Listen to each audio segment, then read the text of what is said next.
Welcome, men of Gondor, to Geek Salad's Retro Movie Review for the Geek Salad Podcast. I'm Andy. And I'm Mike.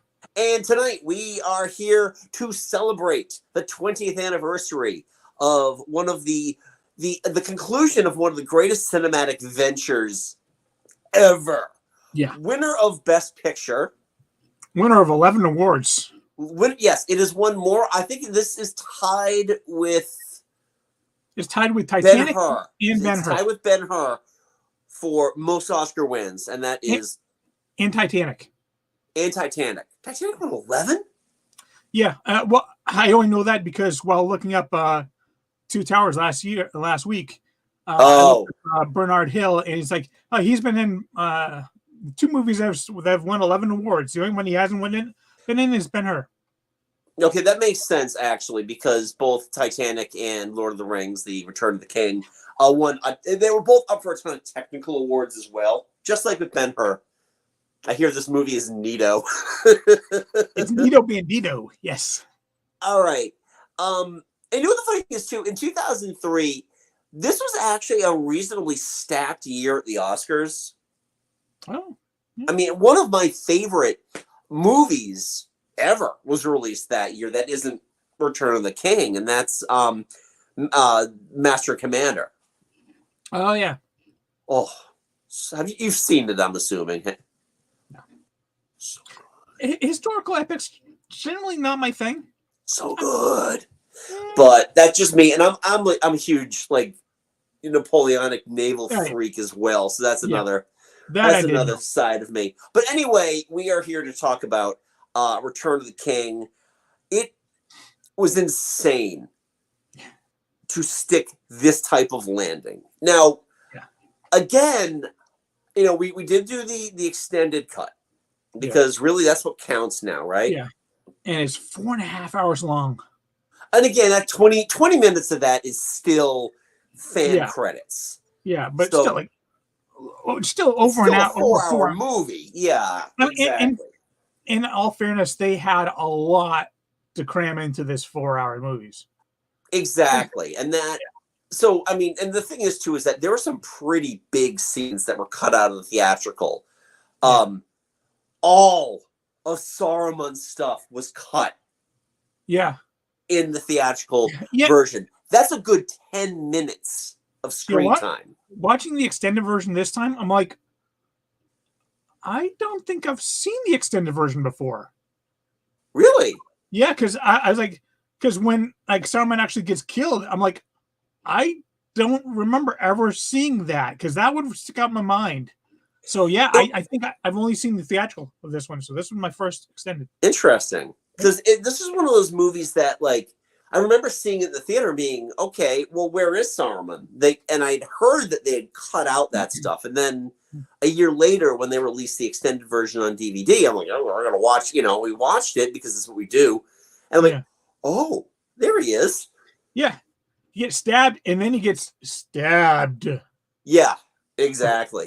The weird thing about that scene is that shit just pops out of nowhere. In that scene, it's like Saruman's just standing there with his staff and he's yelling at everybody, and then his staff breaks, and then he just out of nowhere, here comes the Palantir. Yeah. And then out of nowhere comes Wormtongue. Well, I mean, Wormtongue did make an appearance, but I didn't realize that he had a dagger on him. No, I'm just saying that he was just because they did the aerial shot of Isengard at the top, and Saruman's there, and again, I don't know how they get in or up or down from there because there are no visible doors unless there's a trap door or something like that. But then Grimmin just shows up. He used the teleporter. Yeah, the magic teleporter. Yeah, It was an interesting scene again that they cut for that. There was a few others that were just. I mean, there was one scene that was cut that I texted you after I watched it. I'm like, I'm kind of glad they cut that out because it serves no purpose, and that was the death of Gorthmog. Garth Mog, the Stay Puft Marshmallow Orc. Yeah. I mean, I'm on one hand, I am glad that they showed him dying because he was a piece of turd, basically. Yeah. But at the same time, where they put his death just ruined the pacing of the scene, because they went from Eowyn killing the king, the Witch King of Angmar. Yeah, thank you. And then see in the theatrical cut, it goes right from there to her kind of comforting Éomer, not Éomer, Theoden during his death. Yeah, Theoden King. Yep. And that's a perfect little transition. Having that like oh no, she's got to get away from this guy. It just ruined the pacing of that for me. It was kind of weird. I know it was included because I don't think they left anything that was processed off the cutting room floor at this point. Right. And it was another character that was like heavily featured in the theatrical cut throughout, and then all of a sudden, well, what happened to that guy? I mean, we know he died because he was on the battlefield when the Dunedain like showed up, like acting like Drano. Every time I see that, I just think it's like green Drano. They just kind of like sweep in and things die. I kind of wish they kind of put it after Theoden's death. Like, you know, having her trying to get away, and then maybe you're fainting in, and then having Aragorn come in and save her. Right. The whole and all right. I think we can really talk a little bit about the Éowyn Aragorn stuff, because oh man, was she projecting? She was firmly friend zoned, and you know, it just seemed like even Theoden's kind of pushing for it, like. He's a good man. I'm glad you're happy. Yes, he's my boyfriend. And basically every time she sees him, she's like, "Hey, look, you want it? Come get it." Yeah, and exactly. Like, yeah, no, I got an elf chick. I'm fine. Yes. Don't worry about it. Yeah, I'm gonna live a very, very long time, and my wife will live forever. Yeah, and I've got at least 50 years on you, so. Yeah, but it's. You know, there's some stuff that the weird thing about this movie is that if I had any complaints about this movie, because this used to kind of be my favorite of the three, and I've kind of floated back to Fellowship. Same here, actually. And a lot of it, honestly, has to do with, you know, something we've talked about a lot with these. It's just the economy of time used. This movie has to cross all the I's and dot all the T's. And yes, I know what I'm saying. But I mean, it does a great job of doing all the heavy lifting, but it does have a lot of heavy lifting to take care of. You have to just change up every 15 minutes, 10, 15 minutes, you have to switch to a different scene. You have to cover everybody else. I mean, you know, it wasn't as bad with the Two Towers because you were really dealing with two stories. You were dealing with the story of Sam and Frodo, and then you were dealing with the story of Aragorn and, you know, Legolas and Gimli. Yeah. This time now, they're split even further because... as soon as Gandalf and Pippin head to Gondor, you've got the entire Gondor section to deal with, while still dealing with like Aragorn and Theoden and getting mustering the Rohan, and then you got to keep going back to Sam and Frodo. Exactly. And you know, with that, you still got the side story with Merry and Éowyn, and so it moves around a lot, and I really feel like especially after all that battle, I did appreciate that we get a break in a way with just focusing on Mordor and behind the gates of Mordor for a solid 45 minutes, and it was good because it gave you a chance to breathe, even though it's very, very tense. The scene with Frodo and Sam kind of being drafted into the orc army. Yeah. I mean, it's one of those scenes where it's a fun scene, and I like seeing it. But at the same time, the theatrical cutting that out, I think didn't really hurt the movie too much. No, you're right. They did. That whole thing was cut out. Yeah, it's a fun scene, but I didn't think it was all that necessary. Yeah, I mean, it goes to show that, you know, it gives you a little more meat in the story of how they get they managed to do it unscathed. Yeah. And that's, I mean, I think that's an important piece of the story. I mean, it was important enough to include in the Rankin and Bass Return of the King.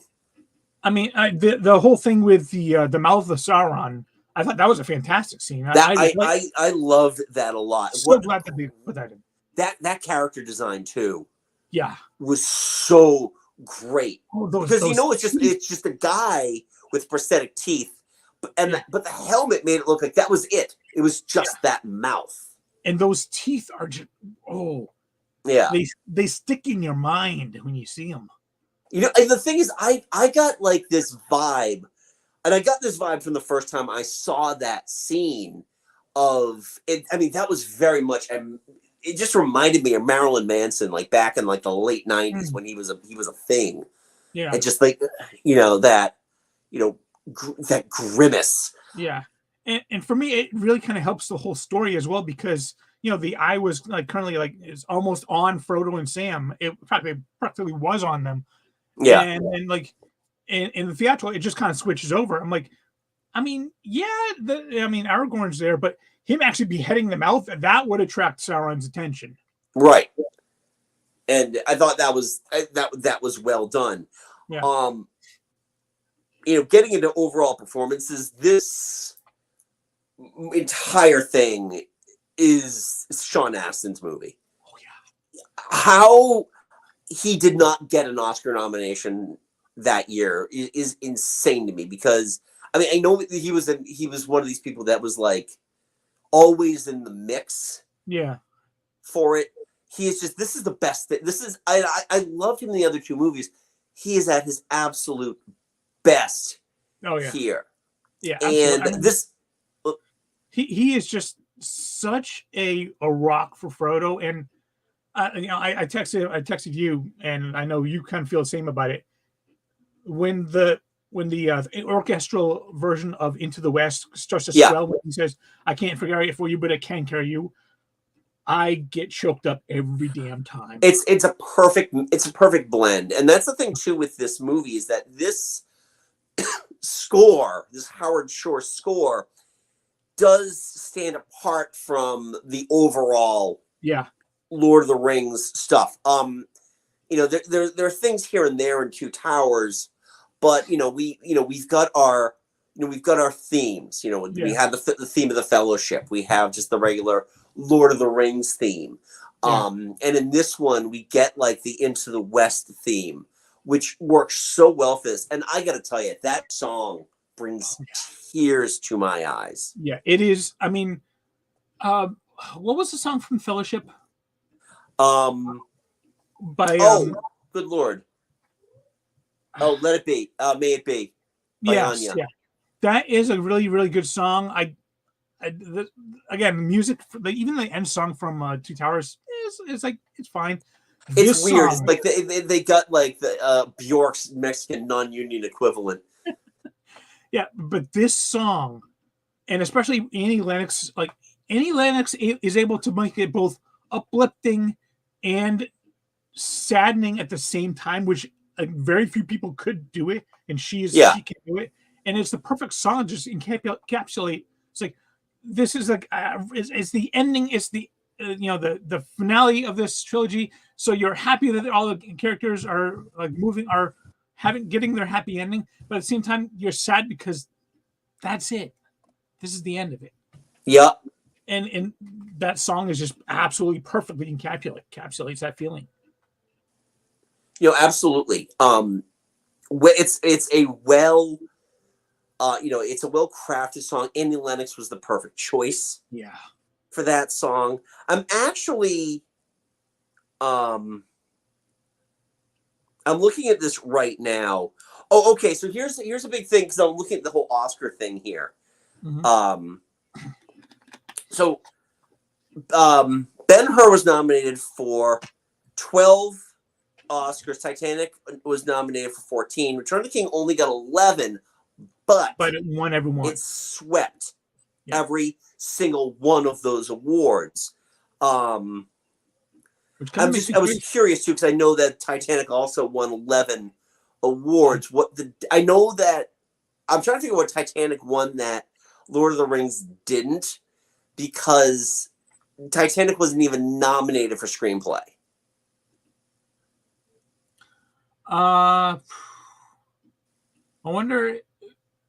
Wasn't Kate Winslet? Was it? No, it won no acting awards. Okay. I'm actually kind of curious. What was the one that Ben-Hur didn't win? Oh, it was screenplay. Wow. Yeah, I'm fairly certain it was screenplay. It didn't win. Interesting. I wonder what beat it out for that. Hey, trivia nerds, look that up and let us know in the comments. Yeah, I mean, it's interesting too because this, and I'll be one of the first people to admit it. For as much as I love this movie, that Oscar win was for the cumulative work. Oh yeah. I don't think anyone's going to argue that. Yeah, it honestly to me is very hard to separate the three movies from each other. They are all, part of the same. They're all part of the same filming schedule. Yeah. It doesn't help the fact that all three of them were filmed, simultaneously. Yeah, exactly. In fact, there were probably parts where they were jumping around. Yeah. And like, okay, well, we don't have this area ready for this day. Let's get some of our second unit stuff done for Return of the King. Let's get the burning of the Shire, which still didn't make it into any of the cuts of the movie. Well, I mean, it sort of did. It did in a vision, yeah. It's still there. Yeah. I get why they dumped it though, because the story's end. The story's over. The story is over. I think the biggest complaint people have about this movie, and I'm kinda with them on this, is that once it ends, it doesn't truly end. See, I felt that when I saw it in theaters, but just watching it again, the only part I kind of felt that way was when it fades to black right before the Eagles come and pick up Sam and Frodo. I don't think you needed to fade to black there. I think you could have just shown the light and coming in. But the rest of it, actually, it flowed a lot better for me this time than it did the first time I saw it. Okay, I can see, and that's the thing too, is I don't know what you can cut out of that. I mean, I felt like you needed to start giving some endings to characters. You needed to have Aragorn be crowned. Yeah. To have him be reunited with Arwen. Yeah. And the whole what's that? To have everyone kneel to the hobbits. You kneel to no one. Oh man, yeah. And Viggo Mortensen's just delivery of that line was exactly. And that's the thing too, is that there's a lot of the emotional beats in this movie really work. You mentioned it earlier. I can't carry it, but I can carry you. Yeah. That line. You bow to no one. Even at the end when they're all saying goodbye to each other. Yeah. When Frodo and Bilbo get taken to the Grey Havens. Yeah. It's all, it's just these, and then you have to hear the Annie Lennox song. And by that point, they're showing all the character sketches, and you're like, we're not getting another one. Yeah. And I mean, and those emotional moments just wouldn't have hit as hard if the first two movies hadn't been so fantastic as well. Yeah, you follow these characters through the journey, and then you just the climax is just so much more powerful because you fall in love with them. No, I agree. I do agree with that. Oh yeah. Aragorn for Frodo. Oh yeah. And I Cool. gotta say too, in an era where the Braveheart speech had at this point become a trope, Yeah. I actually love Aragorn's speech. Yeah. It is not this day. Yes, exactly. I have seen fear in the eyes that would burn the heart of me. Yeah. And a lot of it is too, Viggo Mortensen has this way of adjusting his face that while he's doing that, I find myself doing that. Where he's got very expressive eyes. It works really, really well for this. I mean, Aragorn's character arc from like the just Lonely Ranger is just sitting in the bar in Brandywine. Oh yes, Oh yeah, at the Prancing Pony. Yeah, the prince, and then just the guy sitting and smoking his pipe in the corner there, to King of Gondor. It was a good arc. Yeah. Well, what about that other one? One of the other tear-bringing lines. I never thought I'd see myself dying next to an elf. What about dying next to a friend? Yeah. Their dynamic, it really hit its peak here. Even with the silliness. It only counts as Legolas taking down. Yeah. That's honestly what validated all that silliness. Yeah. But still only counts as one. And even like when they get off the boat and like before the they start counting. Yeah, it's like there's plenty for both of us. Yeah. May the best dwarf win. Yeah, I mean, for the most part, Gimli's there for comic relief, but when the emotional moments can hit with him, they do hit. Yeah. Yeah, and they give John Rhys-Davies a lot of comedic bone to chew on here. Yeah. I mean, and it's all very subtle too, because from everything I'm to understand is that the facial prosthetics and the makeup were very painful for him. Oh. To have to wear for prolonged periods of time. He kind of isolated himself from most of the cast and crew because this was not mentally a good place for him to be. Whereas Orlando Bloom just had a long wig and ears. But he looks so elven every single scene. He did. It was interesting too. Well, first of all, John Rhys-Davies also got the Fellowship tattoo with everybody else. But yeah, no, they gave him a lot of great stuff. The salted pork response, just salted pork. The drinking contest. There's a lot of great little bits in here. And while this whole thing is getting pieced together, quite honestly, the thing I was most anticipating when we went to go see this was when Gollum got the ring. Yeah. I wanted to see how they were going to do that because we'd seen it twice. We'd seen it in Return of the King. No, we only saw it the one time in Return of the King. In the animated. Yeah. Yeah, okay. Sorry. I genuinely cannot remember the last time I saw the animated.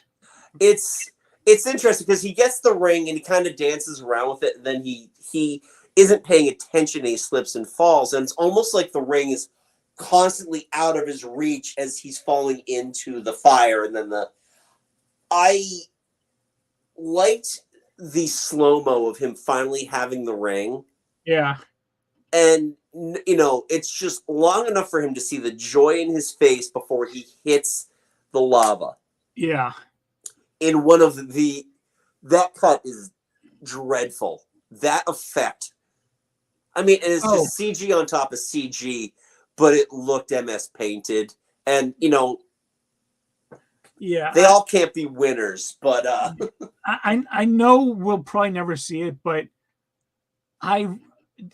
if they could just take like today's effects and just go in and do like a Star Wars special edition version, just clean everything up. Honestly, though, if I was going to clean anything up in that, it would be Deagle. At the very beginning, when he's being dragged by the fish. Oh yeah. That was... I'd forgotten about that. You know what? In the Best Picture winner, I think that the Deagle being dragged by the fish is the worst special effect in the entire 3-movie series. I don't disagree. I mean, it's like he's clearly not underwater right now. Right. I mean, and I don't have anything to go on here, but I wouldn't doubt one bit that was post-production stuff.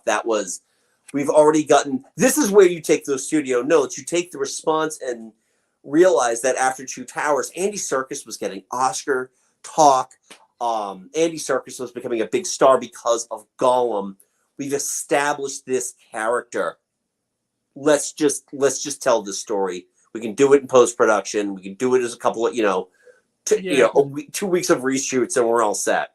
Yeah, because honestly, out of all of like the kind of backstories that they could have used, like I didn't need to see Gollum's origin. Honestly, I would have much rather seen maybe it's Return of the King. Have a young Aragorn, so him, maybe learning about his ancestry. Yeah, well, hey, who knows that during the Ring of Power, where we end up there, right? Maybe we'll get it then. Yeah. But I know. I feel like it was a necessity only to show how he came by the ring and how the ring infected him, because you could see it kind of. I don't want to say in real time, but I don't have a better term for it. Yeah, the just slow kind of degeneration of Smeagol into Gollum. Right, exactly. Him like his hair falling out and like crawling into the. Yep. Just having to being banished from the light. Yeah. Have to hide the mountains in the caves. I thought there was some pretty interesting storytelling. Overall, I mean, I think this movie it's fantastic. It really is a fantastic movie. Actually, one more scene that I'm actually glad that they put into the extended edition, because I'm fairly certain they didn't put it into the regular. It's a small little scene, but when Sam, Frodo, and Gollum are fighting on the slopes of Mount Doom, and Gollum's choking Frodo out, and Frodo's like, "You swore on the precious." He's like, "Smeagol lied." Yeah, I think that was I don't really just don't have the will to go back and try to find a theatrical cut of the movie anymore. They don't exist to me because of the extended cuts. They're on HBO Max anyway. You can pull up both. Oh, okay. But they're also on TNT all the friggin' time. For some reason, the only cuts that they'll put on there are the theatrical cuts. But yeah, I'm fairly certain that part was not in the extended, which is it's a small little scene, but yeah, and that's the thing too, is that there's a culmination of tiny little bits and pieces here and there that if I'm not mistaken, I kind of feel like that scene where they stop the pirate ship and Legolas kills Peter Jackson's cameo because Gimli moved his arrow. Yeah. Yeah, but no, I feel that like one that wasn't in the theatrical cut either. It was not, no, because like I said, that was the first time I saw the extended cut, so I had the theatrical cut in mind, and in the theatrical cut, it goes from them like leaving, or them like the ghost saying that they'll fight for him, to then the next time you see them is them meeting up with the orcs at the Battle of Pelennor Fields. Yeah. It's also interesting too, because I have both the extended cut on Blu-ray and on DVD. Where the cut is in both of the movies. Oh, the intermission? Yeah, it's different in both versions. Really? Yes. So in the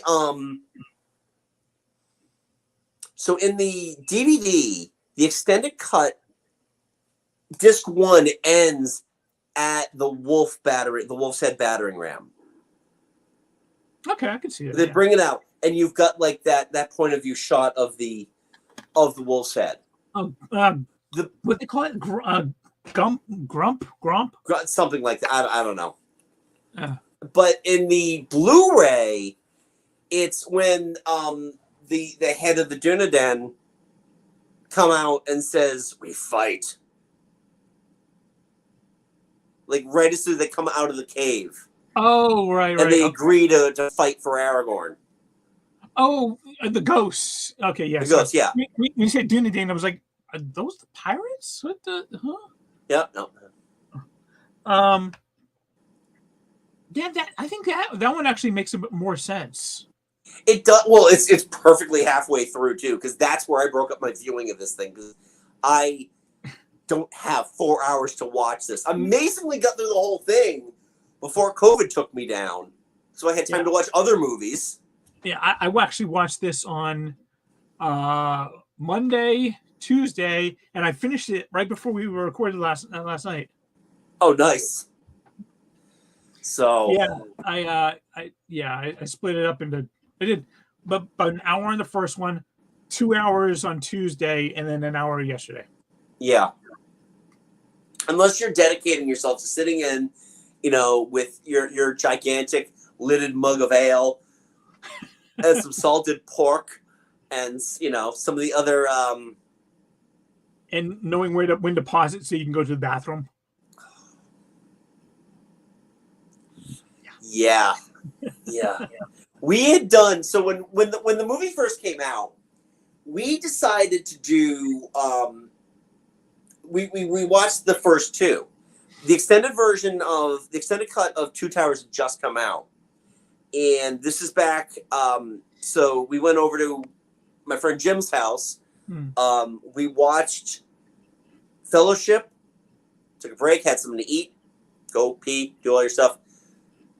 Two Towers. Okay, now everybody to the movie theater. Nice. Yeah. And then when the extended cut for Return of the King came out, I had to work, but my wife went to a day after Christmas party, Boxing Day party, if you will.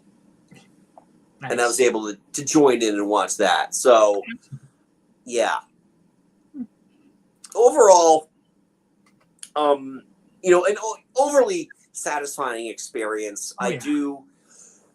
Again, even though I kind of feel like out of the three, Fellowship might be the best, just the best overall, you can't fault any of these movies. They all, because they work in synchronicity with each other, the overall project is an overwhelming success. Yeah, the reason I think I tend to gravitate more towards Fellowship is that it doesn't have to do all the heavy lifting and deep emotional moments. Right. This one was a little bit more emotionally taxing.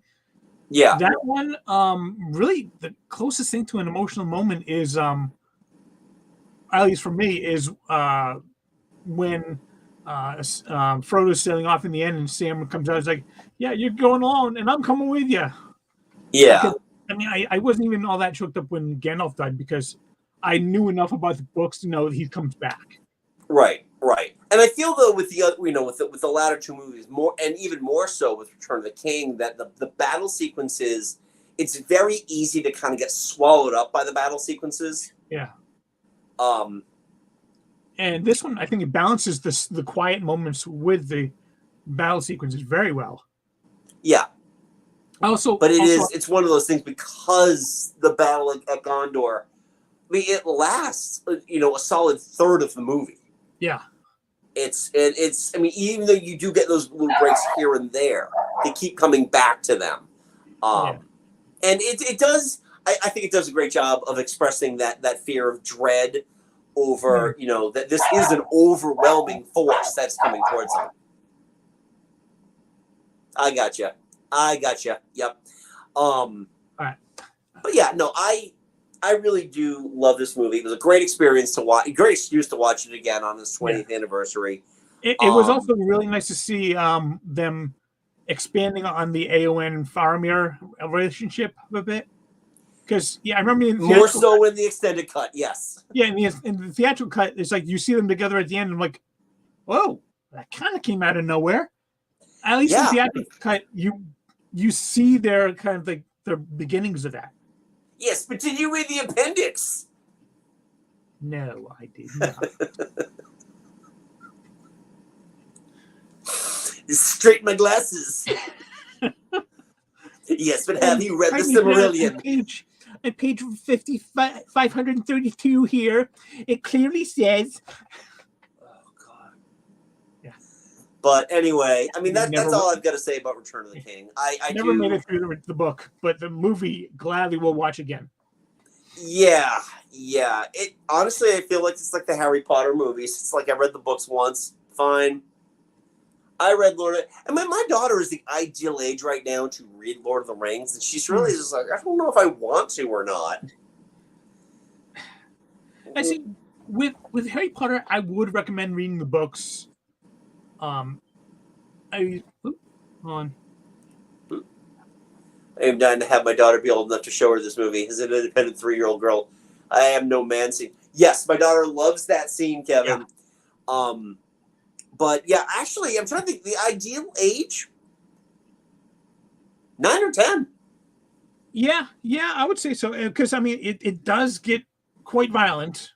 Many decapitations, and the whole like launching of the heads.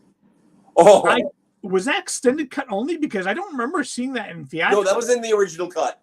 Okay. Yep, that was in the original cut. And they looked like real heads too. That was very well done. Weta. But yeah, Kevin, I will be so happy for you when your daughter can watch that, because yeah, this is really great. My kids both love the movies. Again, it's just going to be that I kind of feel like for the book, you have to read it at least once. Yeah. Whether or not you derive any pleasure of that, that's fine. I've had to read a whole bunch of books in high school and college that I didn't want to read. Or if you've got like a couple months or so, you can always listen to the audiobooks. Yeah, you can do that too. That's the coward's way out, though, isn't it? No, it's the wise man's way out. All right. So anyway, we want to know your thoughts on Lord of the Rings: Return of the King. Where does this place in your ranking of the the original Lord of the Rings trilogy? We're not counting the Hobbit here, so you can leave your Hobbit hate to the side.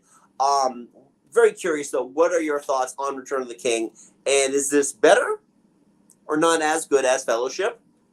Because I hate to say it, nobody's going to put Two Towers at the top. Sad but true. It is what it is. Yeah. But yeah, we definitely want to know that. And folks, I know it's December. It's December 14th. You might be watching this on December 15th if you're watching this the day after. We are 10 days away from Christmas. Mike, Andy, where are the Christmas movies? Folks, guess what? Next week, we are giving you a Christmas showing as we are going to be hitting Disney Plus and giving our review of the Guardians of the Galaxy Christmas special. Oh, yeah.